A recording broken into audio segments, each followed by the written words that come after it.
یا پکی، وہ مسجد قریب ہو یا دور ہو، جو اپنے گھر سے حی علی الصلاۃ کی آواز سن کر مسجد کے لیے نکلا ہے، یہ اللہ کی ضمانت میں ہے۔ جو اپنے گھر میں داخل ہوتا ہے اور داخل ہوتے وقت السلام علیکم ورحمۃ اللہ وبرکاتہ یہ کہہ کر گھر میں داخل ہوتا ہے، وہ اللہ کی ضمانت میں ہے۔ اب بتائیے، جو بندہ اپنے گھر میں داخل ہوا سلام کہہ کر، وہ تو اللہ کی ضمانت میں آ گیا، شیطان اس پہ اثر کر سکتے ہیں؟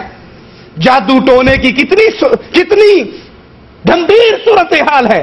ہر دوسرا سوال کرنے والا کہتا ہے جی میری بیوی پہ کسی نے جادو کر دیا، وہ کہتا ہے میرے گھر پہ کسی نے ٹونا کر دیا، وہ کہتا ہے میرے گھر پہ تعویذ کر دیے، کوئی کہیں پریشان ہے، کوئی کہیں پریشان ہے۔ کیوں؟ ہم نے حفاظت کے ان طریقوں کو بھلا دیا جن طریقوں پہ محمد کریم صلی اللہ علیہ وسلم نے اپنی امت کو چلانے کی دعوت دی تھی۔ اگر اس رستے پہ چلتے جائیں تو نہ جادو، نہ شیاطین، نہ جنات، ان سارے طریقوں سے انسان اللہ کی ضمانت میں، حفاظت میں، نگرانی میں آ جاتا ہے۔ جب انسان گھر میں داخل ہو، سلام کر کے گھر میں داخل ہو، تو ویسا انسان اللہ کی حفاظت و نگرانی میں ہے۔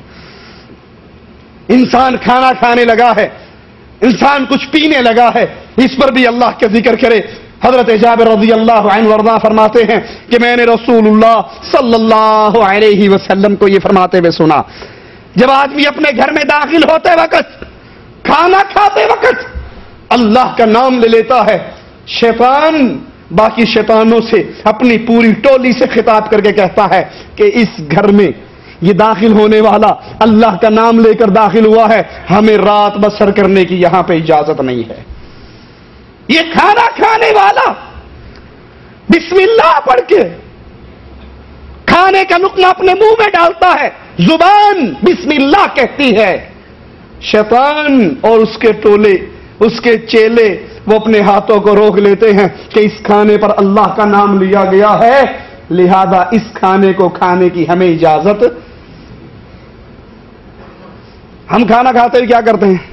دسترخوان بچھ گیا، ہم بیٹھے ہوئے ہیں، بیوی تھوڑا سا کھانا لیٹ کر لے تو وہیں سے سلواتے شروع، مر گئی تھی تجھے پتا نہیں تھا میں نے اتنے بجے گھر آنا ہے، پہلے روٹی نہیں آ سکتی، یہ ٹھنڈی روٹی لائی، گرم نہیں، اس میں مرچیں نہیں، اس میں اس کے عیب نکال رہے ہیں۔ یہ نہیں کہ اس کھانے کے آغاز پہ اللہ کا نام لے، گھر میں داخل ہونے پہ اللہ کا نام لے۔ جب یہ کام کرتے ہیں شیطان کھانے سے بھی رک جاتا ہے۔ کوئی یہاں پر کہے گا مولوی صاحب دیکھو حدیث سے دلیل مل گئی، کھانا کھانے پہ اللہ کا ذکر کرنا چاہیے، لہذا کھانا سامنے رکھ کے سورۃ یاسین ہمارے جو مولوی پڑھتے ہیں آپ کیوں اعتراض کرتے ہو؟ کہہ سکتا ہے نا کوئی کہ ہمارے مولوی کھانے پہ ختم شریف پڑھتے ہیں، چاروں کل پڑھتے ہیں، سورت ملک پڑھتے ہیں، سورت یاسین پڑھتے ہیں، آیت کریمہ کا ورد کرتے ہیں، تو آپ کہتے ہو یہ ختم درود ہے، یہ جائز نہیں ہے۔ تو یہاں تو اللہ کے نبی فرما رہے ہیں، اللہ کے نبی نے فرمایا جو کھانے پہ ذکر کرے، ذکر کا نام لے کر اللہ کے نبی علیہ الصلوۃ والسلام خاموش نہیں ہوئے، بلکہ آپ نے اس ذکر کی تفصیل بیان کر دی کہ اس ذکر سے مراد کیا ہے؟ بسم اللہ۔ اس ذکر سے مراد سورت یاسین نہیں، چاروں کل نہیں، سورت فاتحہ نہیں، سورت ملک نہیں، قرآن کی صورتیں پڑھ کے اس کھانے پہ دم کرنا، یہ سنت محمد کریم نہیں ہے۔ بلکہ آپ نے ذکر کا لفظ لے کے خاموش نہیں ہوئے، بلکہ نام لیا کہ کھانا کھانے سے پہلے کیا پڑھے؟ بسم اللہ۔ جب بسم اللہ پڑھے گا تو شیطان بھاگ جائے گا۔ یہ انسان اللہ کی ضمانت میں، اس کا کھانا شیطان سے محفوظ، اس کا گھر شیطان سے محفوظ۔ کتنا خوش نصیب ہے کہ اس کے گھر میں نہ شیطان سو سکتا ہے، نہ اس کے کھانے کو کھا سکتا ہے۔ کیوں؟ اس نے ان طریقوں پہ عمل کیا ہے جو طریقے محمد الرسول اللہ صلی اللہ علیہ وسلم اس کو بتا کر گئے۔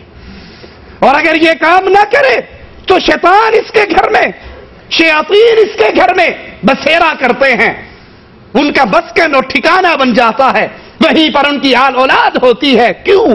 یہ گھر میں داخل ہوتے وقت اپنے شیاطین کے لیے دروازہ کھلا رکھتا ہے، اس کا بیڈ روم کا دروازہ بھی شیطان کے لیے کھلا، اس کے گھر کا دروازہ بھی شیطان کے لیے کھلا، اس کے کھانے کا دروازہ بھی شیطان کے لیے کھلا۔ نہ یہ گھر میں داخل ہوتے ہوئے اللہ کا نام لیتا ہے، نہ کھانا کھاتے ہوئے اللہ کا نام لیتا ہے، تو شیطان تو اس کے گھر میں رہیں گے۔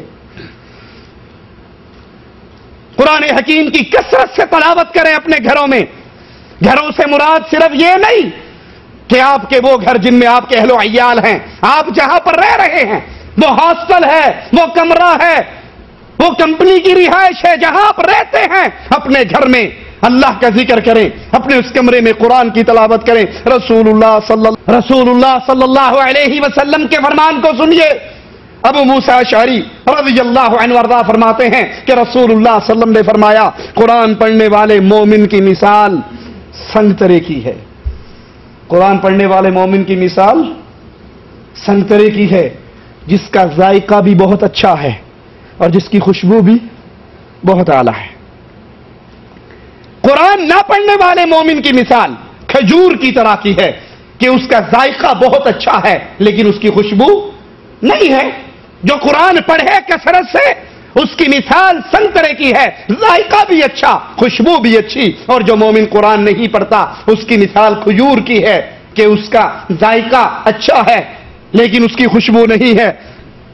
اور قرآن پڑھنے والے منافق کی مثال گل ریحان کی سی ہے کہ اس کی خوشبو تو بہت اچھی ہوتی ہے لیکن اس کا ذائقہ کڑوا ہوتا ہے۔ اور قرآن نہ پڑھنے والے منافق کی مثال اس پھل کی طرح ہے جس کی بدبو، جس کی خوشبو نہ ہو بلکہ بدبو ہو اور اس کا ذائقہ بھی گندا ہو، خوشبو بھی نہیں ذائقہ بھی گندا۔ یہ اس منافق کی مثال ہے جو قرآن نہیں پڑھتا۔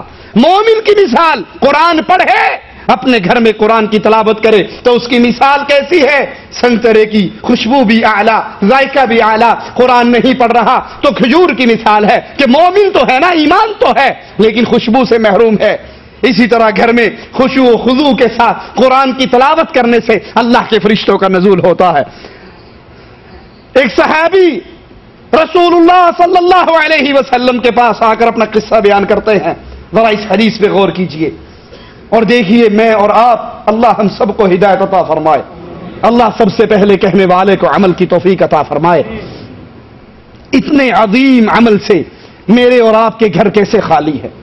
صحابی کہتے ہیں یا رسول اللہ صلی اللہ علیہ وسلم، میں اپنے کھلیان میں کھجوریں جہاں اکٹھی کی جاتی ہیں اس کھیت میں قرآن کی تلاوت کر رہا، اس کھلیان میں بیٹھا ہوا، گھوڑی میری بندھی ہوئی، میں قرآن کی تلاوت کرتا ہوں، گھوڑی بدکنے لگ جاتی ہے،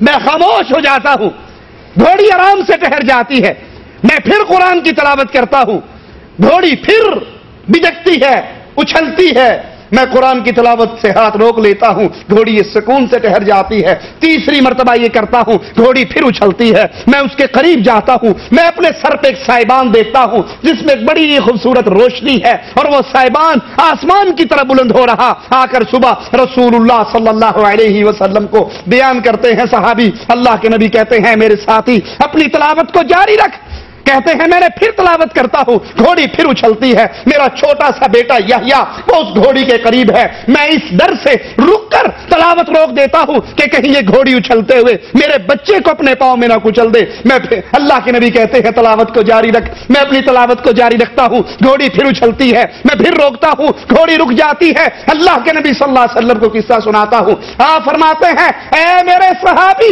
اے میرے ساتھی، تو جب تلاوت کرتا تھا تیرے قرآن کی تلاوت سننے کے لیے آسمان کے فرشتے اترتے تھے، تو قرآن پڑھتا، اس قرآن کی تلاوت کو سننے کے لیے آسمان کے فرشتے اترتے۔ صحابی کہتے ہیں میں پھر آگے بڑھا، آخری بار تلاوت روک کر میں نے اپنے سر پر سائبان دیکھا جس میں بڑی پیاری روشنی تھی اور وہ سائبان آسمان کی طرف بلند ہوتا رہا۔ اللہ کے نبی نے فرمایا اگر تو قرآن کی تلاوت کو جاری رکھتا صبح ہو جاتی، لوگ اپنی آنکھوں سے فرشتوں کو دیکھ لیتے۔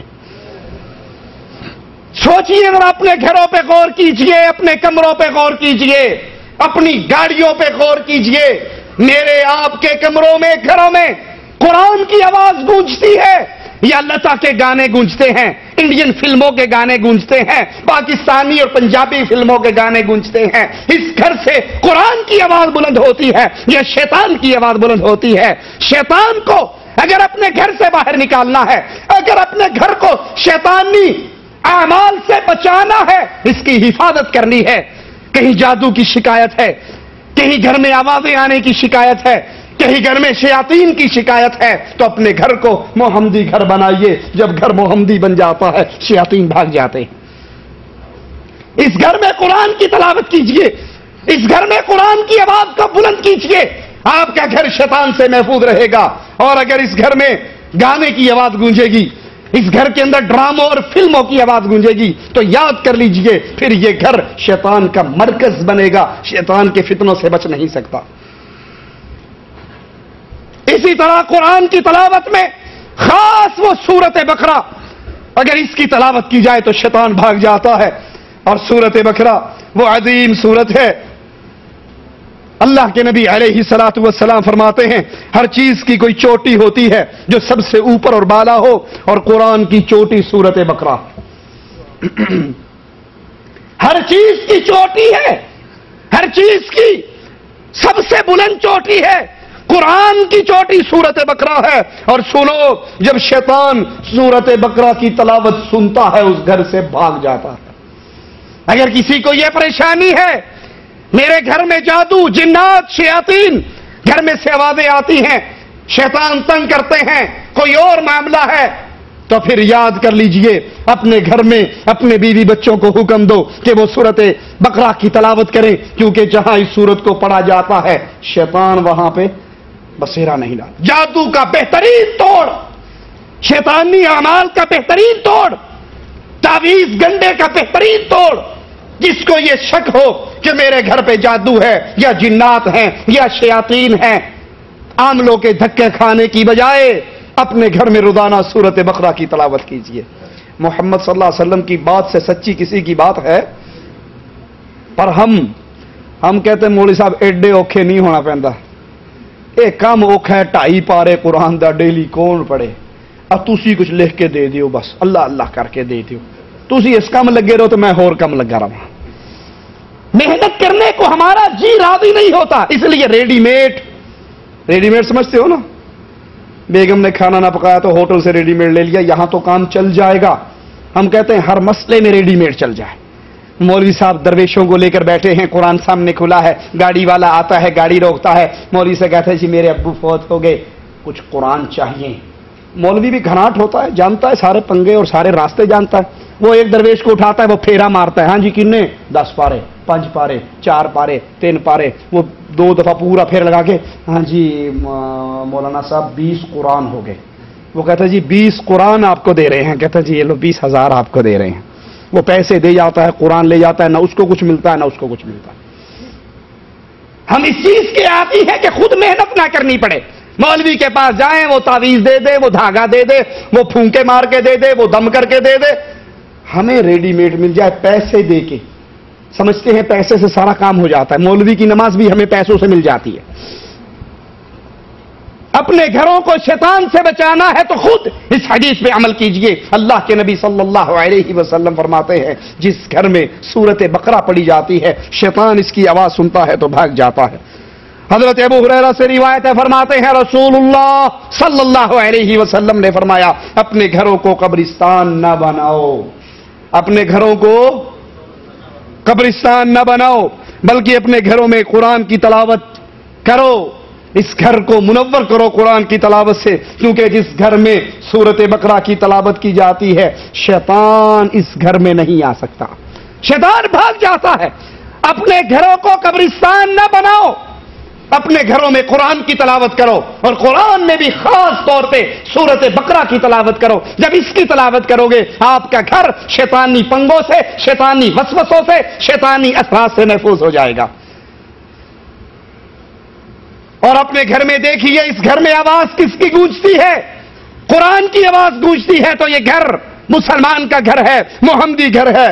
اور اگر اس میں شیطان کی آواز گونجتی ہے، اس میں گانے اور باجے بجتے ہیں، رات کو بھی نیند فلم دیکھتے ہوئے آتی ہے، دوپہر کو ڈرامہ دیکھنا بھی بڑا ضروری ہے، صبح اٹھتے آنکھیں ملتے بچہ ریموٹ پکڑ کے ٹیلی ویژن کو آن کرتا ہے، تو پھر ابو مالک اشعری رضی اللہ عنہ وارضاہ کے اس فرمان پہ غور کیجئے جو رسول اللہ صلی اللہ علیہ وسلم کی حدیث نقل کرتے ہیں۔ اللہ کے نبی نے فرمایا البتہ ضرور میری امت میں ایسے لوگ ہوں گے جو شراب پیئیں گے، نام بدل دیں گے، شراب پیئیں گے اور کیا کہیں گے؟ اجی یہ تو بیرا ہے نا، بس تھوڑی سی الکوہل ہے، تھوڑی سی الکوہل ہے، ویسے تو بیرا ہے، جو کا پانی پی رہے ہیں۔ ارے یہ الکوہل کیا ہے؟ روح افزا کا نام ہے، نام بدل دیا، شراب کا نام بدل کے اس کو جو کا پانی، انگور کا پانی، کھجور کا پانی کہہ کر مختلف ناموں سے اس کو پیا جائے گا. اللہ کے نبی نے اس کی اطلاع یہ پیشن گوئی پہلے ہی فرما دی تھی. میری امت میں ایسے لوگ ہوں گے جو شراب پئیں گے, نام بدل دیں گے, ان کے سروں پہ گلوکارائیں گائیں گی, ان کے سروں پہ گانا گانے والی گائیں گی.